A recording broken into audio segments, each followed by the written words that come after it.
Hey everyone, my name is Dyson, and I'm starting a Let's Play series for Galactic Era. It's a space-themed, browser-based game where you mine resources, build ships and modules, battle in PvE and co-op missions. You can also build a small empire with other players, join PvP tournaments, explore the galaxy, and name systems you discover, trade, and much more. So without further delay, let's get started.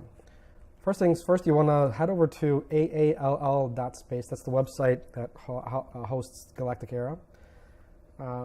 Once you load up, you'll see the notice board that shows the latest patches and updates to the game. But the main thing you want to check out is the Discord server, which houses most of the English-speaking community. If you have any questions or how to progress through a mission or something, feel free to jump in there and ask away.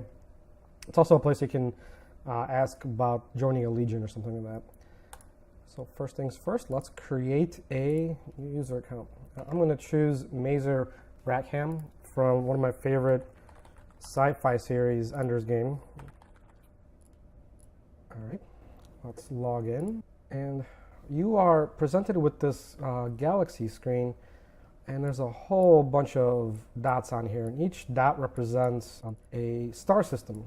Now the ones we have highlighted here are the 4 starting systems. For now, it doesn't really matter which one you choose. Later on, you'll probably move home bases as you join a legion, and that could be anywhere else in the galaxy. So feel free to just pick whichever random one you want. For the name, this is your character name. You are not naming the star system itself.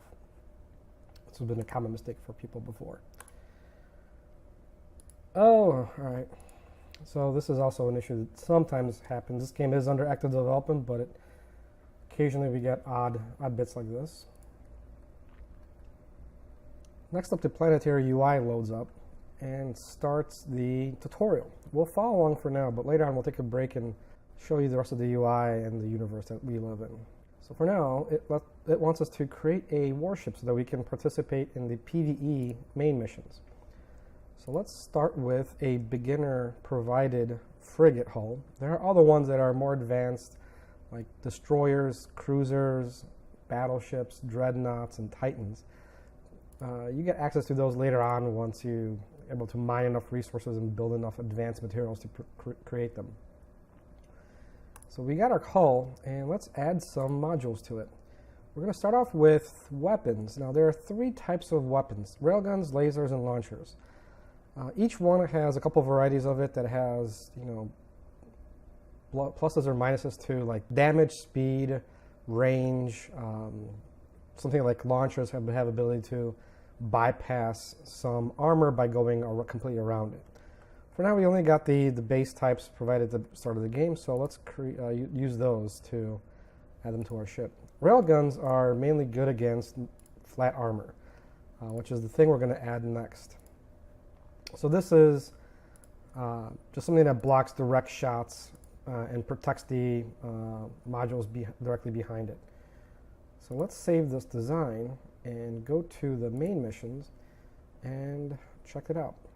So main missions are the PvE aspect. There are other ones like co-op and legion, and we'll get into those a little bit later. But for now, the PvE side is broken into campaigns. Each campaign is broken down into 20 levels, and each level has 3 modes: easy, normal, and hard. As you progress down either the modes or the levels or down the campaigns, it just gets harder and harder. For now, let's start the very first mission at the very first difficulty level. So here's the battle mechanic. You've got your frigate here firing off its railguns every split second or 2 against the enemy ship. Now this was a pretty quick battle, which is almost over, so let's do another one. This is kind of a similar battle. The main difference here probably be the enemy ship will have higher level modules. Later on they'll have more slots and bigger ships, or there'll be multiple ships flying around. But this is still pretty easy to get through this very beginning enemy ship. I'm going to change the rendering to be just a little bit faster. And each time you beat a mission, you get some drops, which includes modules, cash, and some experience. So now we got a couple drops. I think we got like a laser and some railguns. The game wants us to use those and use them, add them to our ship. So I'm going to upgrade these things and add some lasers, but first I want to show, so I could always just add lasers just like this.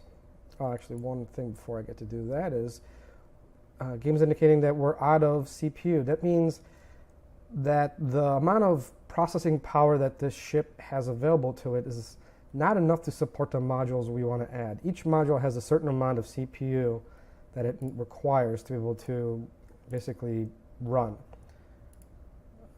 You can check that out, not here, but at each individual item, you can click on it, go to the info section, and they give you some stats on it. This will tell you how much CPU usage is required. What I wanted to show initially is, let me remove this. If I upgrade a module, it shows me what my stats are. So I can upgrade this way and click on the upgrade thing here, and it shows this upgrade screen, which gives you detailed information about all the stats that are going up. So a lot of times CPU usage will go up. Consumption is how much energy, I'll show that in a second, but energy is how much basically fuel you have used by the weapons during battle. So each upgrade gives you more damage or more whatever stat the module is used for, but it also takes up more resources, CPU power, it's heavier, takes up more mass, etc. So I'm going to upgrade this one this way, but I'm also going to show you another way you can upgrade, which is just click an existing module and click on one that's already placed. And you can just upgrade directly from here. Now this is a little bit quicker for upgrading single modules, but you don't get those stats. And when you're upgrading through this, you can upgrade multiple at a time. So depending on what you want to do, one screen might be easier than the other. For now, let's just drop each one of our weapon types onto the ship. And I'm being told that we're out of energy again, so I'm going to upgrade this. Again, showing you now it's giving us more CPU output, but it also takes up more mass and volume. Now these are more important once you start moving around and mass slows your ship down, and cargo, the cargo space taken up by these modules is more and more. So anyway, we've upgraded our ship a bit. I'll get into these other modules a little bit later, but let's do a couple more main missions. So now we've got lasers and rocket launchers, and one thing, I'll pause here real quick.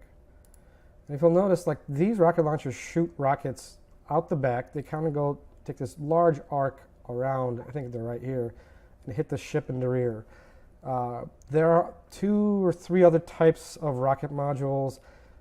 Some hit the sides of the ship. There's a left and right rocket launcher, and then there's another one that shoots it in the front. Now the difference between them, besides letting you bypass certain parts of the ship's armor, are like how much actual HP the missile has. There's like a anti-air version of there's like a AA for space module called a PDL, point defense laser, which shoots at these missiles that they're coming at it, and they do a certain amount of damage, and the missiles have a certain amount of HP. Forward missiles have more HP, but they hit the same area that your railguns and lasers are hitting. If you want to bypass some of that armor, you can use left or right or back missile launchers. However, they take a little bit longer to get around to the area of the ship, and they have less HP. So if they hit, and I think they also do less damage. So they hit and bypass some defenses, but there's some drawbacks to them.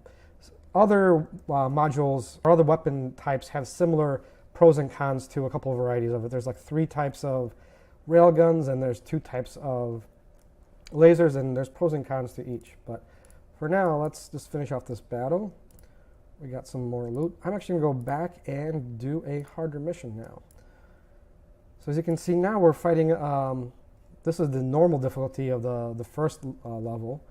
We're fighting a ship that's got more slots, right? So he's able to put on more weapons, some engines to help him get to us faster, and potentially maybe even higher level weapons or modules altogether.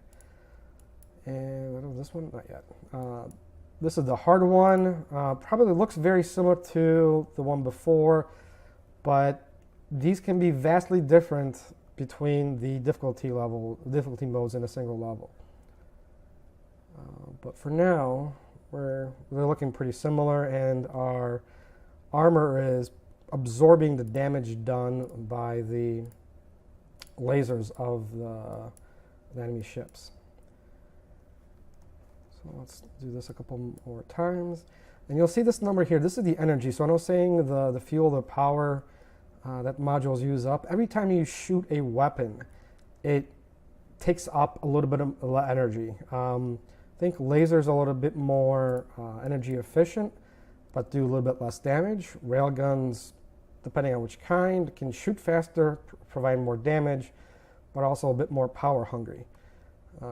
Kind of same deal with rocket launchers. But either way, you'll see this number go down. If it goes down to 0, you go into this overload mode.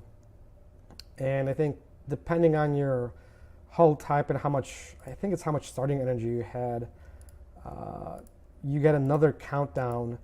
It's like reserve energy. Once that reserve energy is reduced down to 0, then your ship blows up. Which in the main missions, you're fighting against PvE NPCs, not a big deal. You don't lose any hulls, modules. There's no real loss. And also, when you lose against a PvE mission, the main missions, you don't use up action points. And I'll get into action points a little bit later.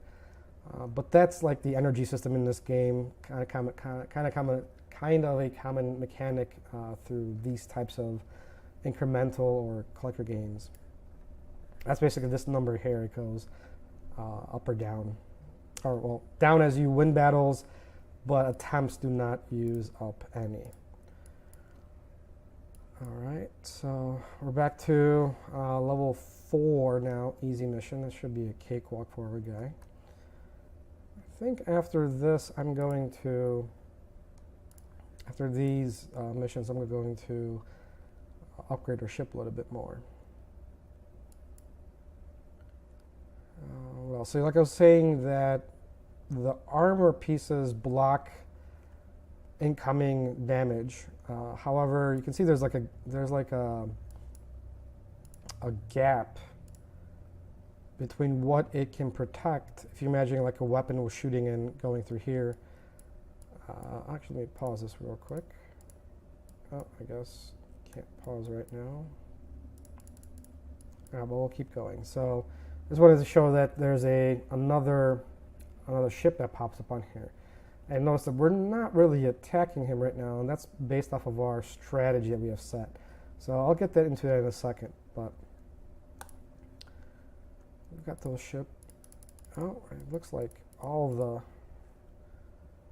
So this game is technically, I guess, in beta still, but so there might be a little odd bugs like that. That one I haven't seen too often, but I guess it can happen. So let's just refresh and log back in.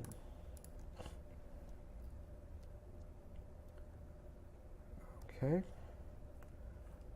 Oh, so we hit level 5, and I think this is a good point to end the first video. We kind of went over ship construction, fighting in battles, and next up I'm going to go into the UI and the